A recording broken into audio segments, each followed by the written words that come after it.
నువ్వు ప్రవక్తవని గ్రహిస్తున్నా. నా బతుకులు బట్టబయలు చేసినావు. నా బ్రతుకులో ఉన్న స్థితి, నా బతుకులో పాపం ఉన్నది, నా బ్రతుకులో గత చరిత్రలో స్తోత్రములు నాకు నా పాపం ఎంత ఉందో అంత బట్టబయలుగా చెప్పేసి నువ్వు ప్రవక్తవని స్తోత్రం గమనించుకుంది. ఆమె చెప్పండి గట్టిగా, చెప్పరగట్టిగా హల్లెలూయా. ఎప్పుడు గాని ఈ లోకంలో స్తోత్రం ఎవరు పరిశుద్ధులు కాదు. ఈ లోకంలో ఒక్కడ నీతి మంతుడు లేదు. ఒక్క నీతి మంతుడు యేసు భూలోకానికి ఆయన కలువలో రక్తం చిందించడానికి పరలోకం నుంచి వచ్చాడు. ఆమె చెప్పండి గట్టిగా.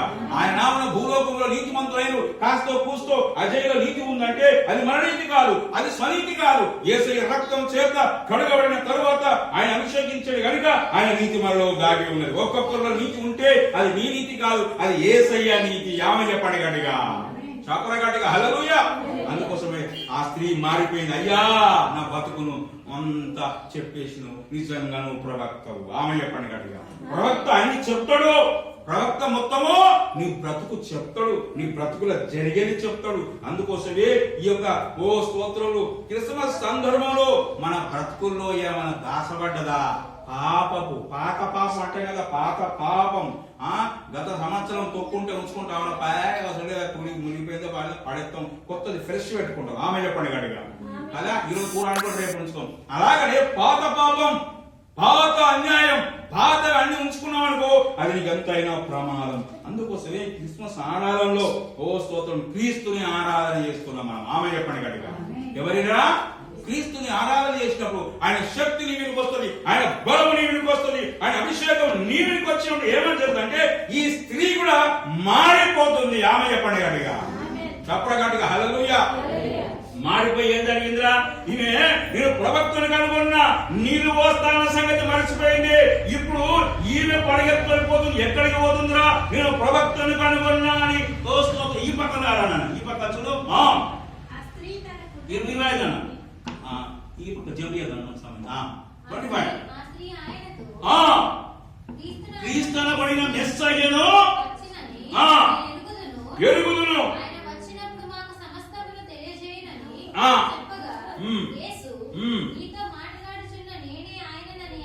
ఆమెతో చెప్పాను. అల్లు చెప్పండి గట్టిగా. ఆమె అంటుంది, అంత చెప్పిన తర్వాత మా దగ్గరికి దేవుడు వస్తున్న సంగతి నేనే, ఓ స్త్రీ నేనే, ఆ వ్యక్తి నేనే, అర్థం చేసుకోలే. నాకు నీళ్ళు ఇవ్వడం కాదు, నీ బతుకునంత బయట పెట్టేసిన నేనే ఆ క్రీస్తునని చెప్పిండు. అల్లు చెప్పండి గట్టిగా.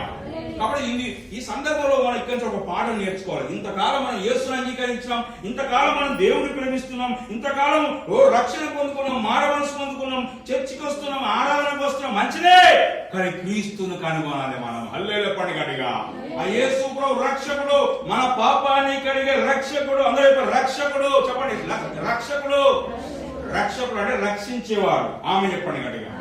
నన్ను రక్షించుడు, ఇక్కడ బలిపీఠం నిలబెట్టిడు. ఆమె చెప్పండి గట్టిగా. నిన్ను ఓ పాపం రక్షించుకున్నాడు, సంఘం నిలబెట్టిడు. ఇది ఎక్కడ జరగదు బిడ్డ, ఇది దేవుడే చేయగలడు, ఇది మనుషులు చేయలేని పనిని. కాబట్టి దేవుని పిల్లలారా, నేను నిలబెట్టినప్పుడు దేవుని కోసం నిలబడవా? ఈ పాపాత్మల స్త్రీ యొక్క మనసు మారిన తర్వాత స్తోత్రం అయ్యా ఎవరు ఇక్కడికి వస్తే నాకు బోధ చెప్తున్నా తెలుసు, రావాలి. మరి ఎవరంటే నేనే అని చెప్పిండు. ఆమె చెప్పండి గట్టిగా. నేనే అన్న వ్యక్తి కింద అంటుడు లోకరక్షకుడు భూలోకంలో పుట్టాడు. ఎందుకు పుట్టాడు తెలుసా? లోకాన్ని రక్షించడానికి. ఆమె చెప్పండి గట్టిగా. కానీ కలగజేసిన సృష్టి నాశనం అయిపోతుంది, కానీ కలగజేసిన సృష్టి లోకమంతా పాడైపోతుంది. రక్షించే నాదుడు ఒక్కడు లేదని తెలుసుకొని నా యేసయ్య స్వయాన ఈ క్రిస్మస్ సందర్భంలో ఆయన స్తోత్రంలో భూలోకంలో కొట్టి ఉన్నాడని పండుగ జరుపుకుంటాం. చెప్పండి గట్టిగా హల్లెలూయా, హల్లెలూయా. కాబట్టి నీ జీవితంలో యేసు పుడితే ఎంత మంచిగా ఉంటుంది. పాపాత్ములైన స్త్రీతో పరిశుద్ధులైన దేవుడు మాట్లాడుతుండు. ఆమె చెప్పండి గట్టిగా. ఎప్పుడు కానీ పాపాత్ములతో పరిశుద్ధులు మాట్లాడకపోతే మారలేం బిడ్డ. ఇక్కడ అదే జరిగింది. ఈమె మారడానికి కారణం ఏంటంటే అక్కడ స్తోత్రము రక్షకుడు ప్రత్యక్షమై ఆ సమరయ స్త్రీని స్తోత్రములు స్తోత్రం రక్షకుని కనుగొని విధంగా అక్కడ మరి యేసు ప్రభు తయారు చేసిండు. ఆమె చెప్పండి గట్టిగా, చెప్పరగట్టిగా హల్లెలూయా, చెప్పరగట్టిగా హల్లెలూయా. కాబట్టి నువ్వు కూడా యేసుని కనుగొన్నావా? రక్షకుని కనుగొన్నావా? స్తోత్రం. రక్షకుడు కనుగొంటే నీ జీవితంలో అద్భుతం చేసేవాడిగా ఉంటాడు, ఆశ్చర్యం చేసేవాడిగా ఉంటాడు. దేవుని ఎప్పుడు మనం కనుగొనాలి, కనుగొని హృదయంలో ఉంచుకోవాలి, ఇంకొక వారికి పరిచయం చేయాలి. యేసు నమ్ముకోవయ్యా, రక్షకుని నమ్ముకోవయ్యా, నీ పాపాలు తొలగిస్తాడయ్యా, పరలోకం తీసుకుపోతాడయ్యా, నేను మార్గము, నేను సత్యము, నేను జీవనం చెప్పిన యేసు ప్రభు తప్ప భూలోకానికి గత్యంతరం యేసు ప్రభు తప్ప ఎవ్వరు లేరు. ఆమె చెప్పండి గడిగా, చెప్పరు గడిగా. హల్లెలూయా. శ్రీ యేసుండు జని